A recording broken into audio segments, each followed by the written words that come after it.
Hey, John here. In today's video, we're going to look at a very crucial aspect of your playing technique, and that's your left hand. I'm going to be sharing 3 essential fixes that you absolutely need to know. So let's get started.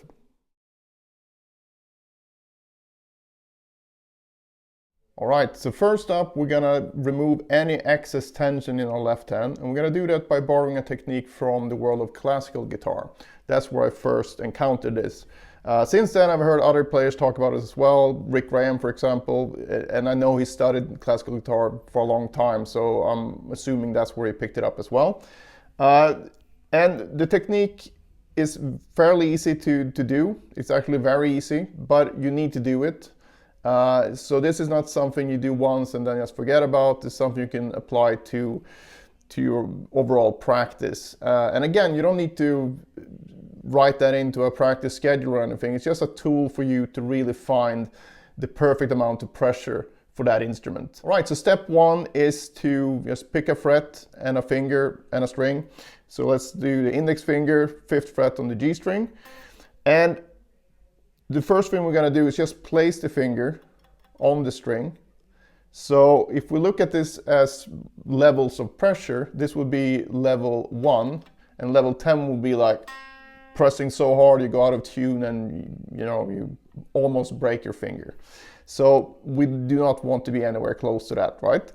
And what you do now is you start with this, and I don't have any, I'm not amplified here, and that's because I want to really hear the sound of the string. So then you start picking the string and get this very muted note. Then you start applying more and more pressure. So this is level 1. You can call this level 2, where you kind of hear a note, but it's also kind of buzzy and doesn't sound good at all. Then you start adding a bit more pressure. So now we have level 3, which is basically where we have that clean tone that we're looking for. So that's the ideal pressure, but in reality, we probably sit around and play around, 4 if you're quite relaxed and conscious of this stuff already, or 5. But I think a lot of people might sit there around 6 and 7 even, because you don't really get penalized between 3 and maybe 8. And this is a made up scale, but just so you can understand what I'm talking about and why it's so easy to overdo it. Because if you go below 3, you're in sucky note land again, and you don't want to be there. So that's why we tend to overcompensate. But it's a really good idea to just get familiar with the feeling of doing it perfectly. And then, after doing this for a while, if you're lucky, you will start playing around 4 and 5 instead of 6, 7, or 8. And that will really add up in terms of, what you can do when it comes to having less tension in your left hand. So a little tip here is that you find a note, and then you go between level 3 and level 2. So you go to the level 3, and then you back off, get a crappy note, back to level 3, crappy note, good note. So you sort of oscillate between those. Because when you do that, you really tune into what it should feel like to have that sort of perfect pressure. And that perfect pressure is going to be different on each instrument, depending on the string height and the string gauge, what kind of guitar it is. But whatever guitar you have, just apply this and you'll see that you can find the optimal pressure for that guitar. So then you just do this with all the fingers. And of course, you can do it on different strings and different places on the fretboard. But like I said, use it more as like a sort of optimization tool, not something that you want to practice every day on every fret. So it's more about, if you can feel in your hand like, I'm feeling kind of tired, then it's a good idea to, whatever you're working on, maybe just pick a few notes from that lick, or it can be a chord or whatever, and then apply this technique. And I think you'll find that relaxation sweet spot much faster, and that will make a huge impact in your overall playing. All right, so just a bonus tip here. It's the same idea, but it's courtesy of Kiko Loureiro. That's where I heard him talk about this. So I have to give credit where credit is due. And basically, it's the same idea, but now you repeat a phrase. So let's do this thing. So we're just going to go 5, 6, 8 on the D and G string. Just alternate pick it. But now you want to start with level 1. So you're still playing the same frets and everything, but now we're as relaxed as you possibly can be. And then we start adding more pressure. And you're probably going to hear that certain notes come into view, so to speak, quicker. And that's fine, but you kind of want to find that same sweet spot. So level 3 again. And then you back off. And back in again. And so on. And this is really helpful, especially if you're working on some repetitive techniques, you know, the alternate picking licks or sweep picking, whatever. To go in between this sort of zone, level 2 and level 3 and really find the perfect amount of pressure you need for that particular phrase. So give that a try as well.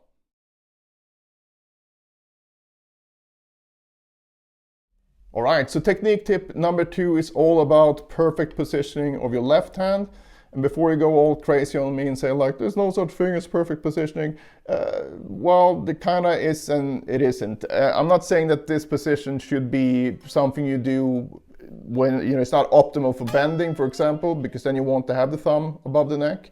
But for scale practice and, you know, playing technical things on the guitar, I think this is the best positioning, and the reason for that is because your fingers are going to be at an equal distance from the fretboard, which is very important for your overall timing and your ability to stretch a bit more, and it's just a better position. And in terms of the timing, if you think of these fingers as, you know, 4 different drums, when you keep changing the distance, you know, if you keep changing your finger positioning as you go up and down the neck and you don't keep it consistent, it's basically like being a drummer and then someone is just pushing up one of these drums randomly. So sometimes the drum is up here and sometimes it's down here, and you try to play a groove doing that, and you can imagine the nightmare and the timing issues that would arise when you try to calibrate this in real time. But that's basically what we do to ourselves as guitar players when we're not cognizant of this stuff. So with that said, how do you do it then? Well, you only need to focus on these 2 fingers. And the reason for that is because the index finger and the pinky, you know, they can be longer and shorter and whatever, they're not going to be straight with the frets necessarily, because you kind of have to compensate so you have the same distance to the fretboard. But these 2 fingers, you can focus on those, and those will always guide you right, basically. So basically focus on the second and third finger, and it should be straight with the frets. And I'm not talking about playing straight like this, but it should be in line with the frets when you put them like that. And again, the reason for that, look what happens when I push my hand sideways. And you see this a lot. I see this a lot, at least in students. And I mean, when I see players play on Instagram or whatever. And what happens here is that your pinky is now at a disadvantage, and you get that sort of random drum feeling like, oh shit, your brain has too much to think about all of a sudden, because now it's way further for the pinky to go, and it's going to be harder to control the timing. And I see this less often, but this is the same bad positioning. So really try to focus on keeping these 2 fingers in line with the frets as you move around the fretboard, and I think you will be amazed at how quite an insignificant on the surface type tweak will help your playing so much, because it's just way easier to be more consistent when your technique is actually consistent. The way that I suggest that you get this to be a habit is to implement it with your overall technique practice. So whatever technique exercise you do, whatever, it can be legato, sweeping, alternate picking, whatever, try to be mindful of keeping these 2 fingers in line with the frets, and before you know it, this will seep into your normal playing in a very natural way. So keep all these kind of technique changes in the technique department of your practice. That's a good way not to drive yourself crazy, because the opposite would be to be like, all right, I'm going to do this correct now forever and ever from now on, and then as soon as you start playing for fun, you're gonna find like, oh shit, I'm doing it wrong again, right? But when you're playing for fun, there's nothing, or just, you know, playing a solo or improvising, it's all about what it sounds like at that point. So no one cares if you played with your pinky and only upstrokes, as long as it sounded good, right? But when you want to build this new habit, if you focus on that when you do your technique exercises, before you know it, this will be a habit that will just be there when you play pretty much anything you're playing, and your playing will be much better for it. Just a quick thing about thumb placement as well, because I get this question a lot. So the thumb placement should be on the opposite side of your fingers behind the neck, obviously. So what you want to do to find your optimal thumb placement is just to stick your hand out and then do this. And wherever your thumb ends up naturally, that's where it should be, but on the opposite side of the neck. And as we're on the topic of hand placement, really make sure that whenever you practice that your wrist is in a natural position. Practicing anything like this for any prolonged period of time will lead to some carpal tunnel issues or nerve damage here. So don't do that, because you would never see anyone, if you work at an office and you have, Steve sits on the computer like this, no one will be shocked when Steve can't work anymore because his hands are screwed up. So don't be Steve on the guitar. Basically try to be mindful of like, okay, is this a natural position for my hand to be in, and can I do this for a long time? If the answer is yes, keep going. If not, you need to change something. Change the position of the guitar in relationship to your body. So it's really not worth it to get this wrong.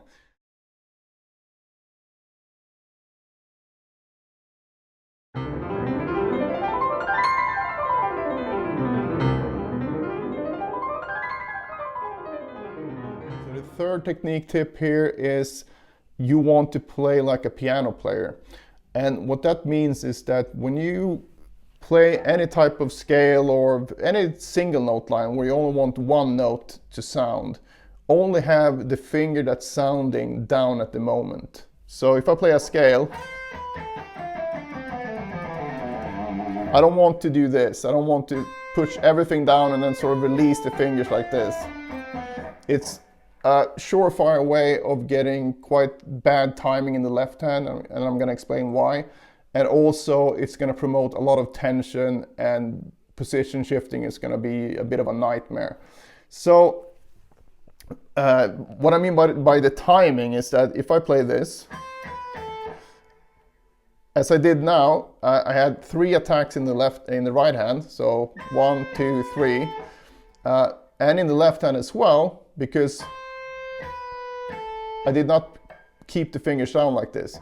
However, if we do it what I consider to be the wrong way, a lot of people place the fingers like this, and then they play the first note, and then they lift the finger, and then you do that. And the reasoning behind this is that, well, if you have the finger down already, you're going to be faster. But it doesn't really hold water in my opinion, because when you do this, you're really confusing your brain, because you're moving. I'm playing this note, so the pinky is sounding, but when I'm playing the third note, I moved my pinky and this just stayed here. And then the same thing when I play the index finger, I'm not moving the index finger, I'm moving the note before. So you're kind of always one note off. And that's also why a lot of people find that pull-offs are harder to play in terms of getting them in time, because you get the same idea. You lift the finger, again, I lift the pinky to get the third finger to sound. I lift the third finger to get the index finger to sound. So it's kind of off kilter the whole time, which is quite confusing if you think about what the brain has to do when we play the instrument. So that's the problem of the timing. The next issue is the tension that builds up when you keep fingers down like that. And if you don't believe me, just do this. Take 5, 6, 8 on the B string, and then you put the third finger down on the 7th fret of the E string, and then you just play 5, 6, 8 on the B string, and then you put the third finger down on the 7th fret of the E string, and then you just play this. And you can feel how compromised your left hand is compared to not having that note down there. So this is a really big thing for me, and it really helped my synchronization for picking a lot. But also it helps immensely when you want to do any type of position shifting. Because if you do stuff like, if you have that and you keep the index finger down, it's gonna be really hard to move. You're gonna be like, it's gonna be like this anchor that's gonna be very annoying to deal with. So we have three things here that's not great about keeping fingers down. The way that you can develop this then, one thing that you should focus on is to just focus on getting an attack in the left hand, meaning you really get that left hand rhythmic attack as you would with the pick. What you want to focus on is the attack and not lifting of the fingers. So this is not really about lifting other fingers up. It's about feeling that attack. So when I play a scale like this, I don't focus on lifting the other fingers a lot. It's more that I want to have whatever finger I'm going to should have that attack, meaning it can't be pushed down already. So, and I think you'll find when you do this, it's gonna feel way better, and you're gonna feel way freer as well. There's a few exceptions, actually only one that I can think of where I would keep a finger down, and that's for like classic, those kind of blues licks, which I very rarely play, but then I will keep the index finger down because I also use that to mute. So the only situation where I keep a finger down besides that classic blues lick is when I do pull-offs. But even then, I try to just keep the next finger down. So if I practice a 3-note per string scale with pull-offs, I will go like this. I'm basically pushing down the next finger as I do the pull-off for the previous one. And obviously this is something I need to do at a very slow speed because you can't really control that when I play it faster. But I found that really focusing on this stuff when I practice slowly, it starts creeping into the actual fast playing as well. But one thing that you can do to learn this technique is to work on all hammers. And one of the big proponents of the all hammers technique is Alan Holsworth.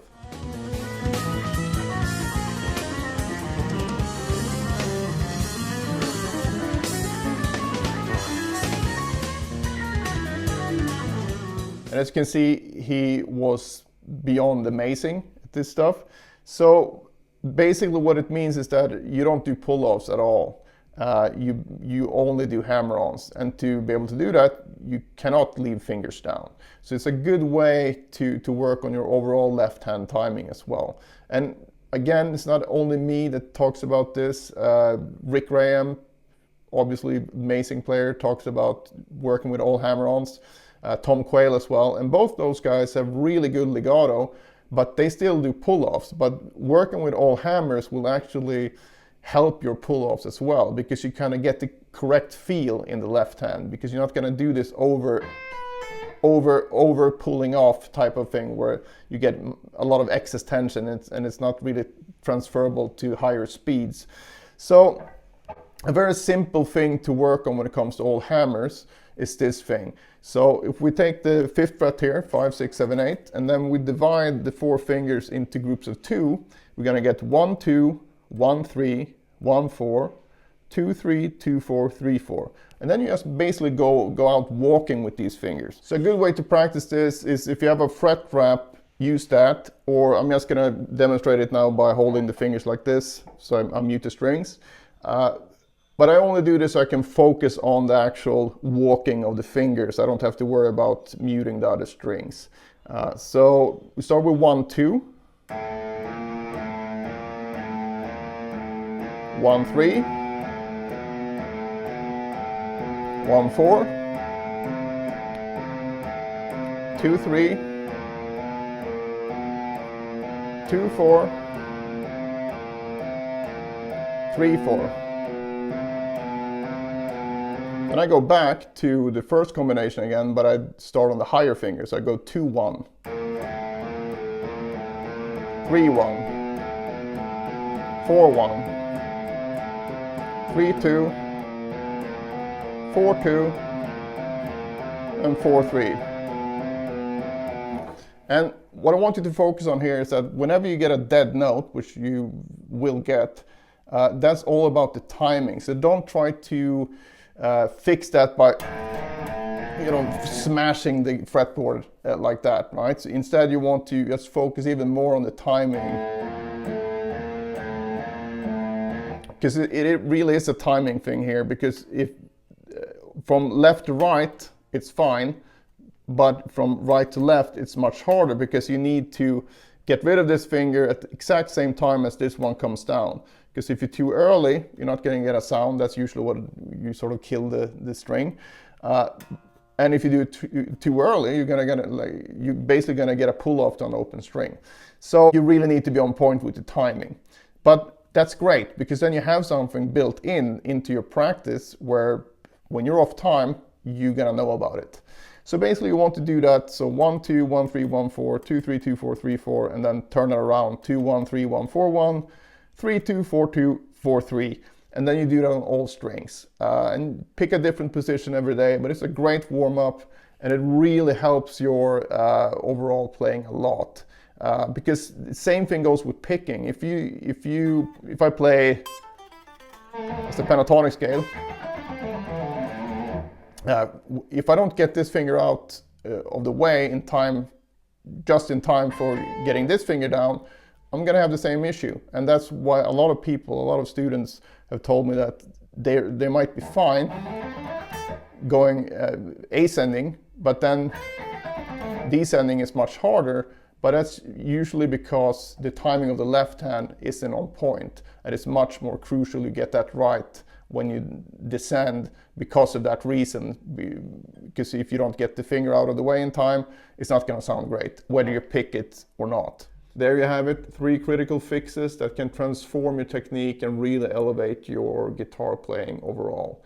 So it might feel a bit weird at first when you try these, but as with anything, just keep doing it. And as the weeks and months go by and you apply these concepts, you're going to find that everything just feels much better, and you don't get that same tense feeling in the left hand. You will have much better timing and a much better time playing guitar, basically.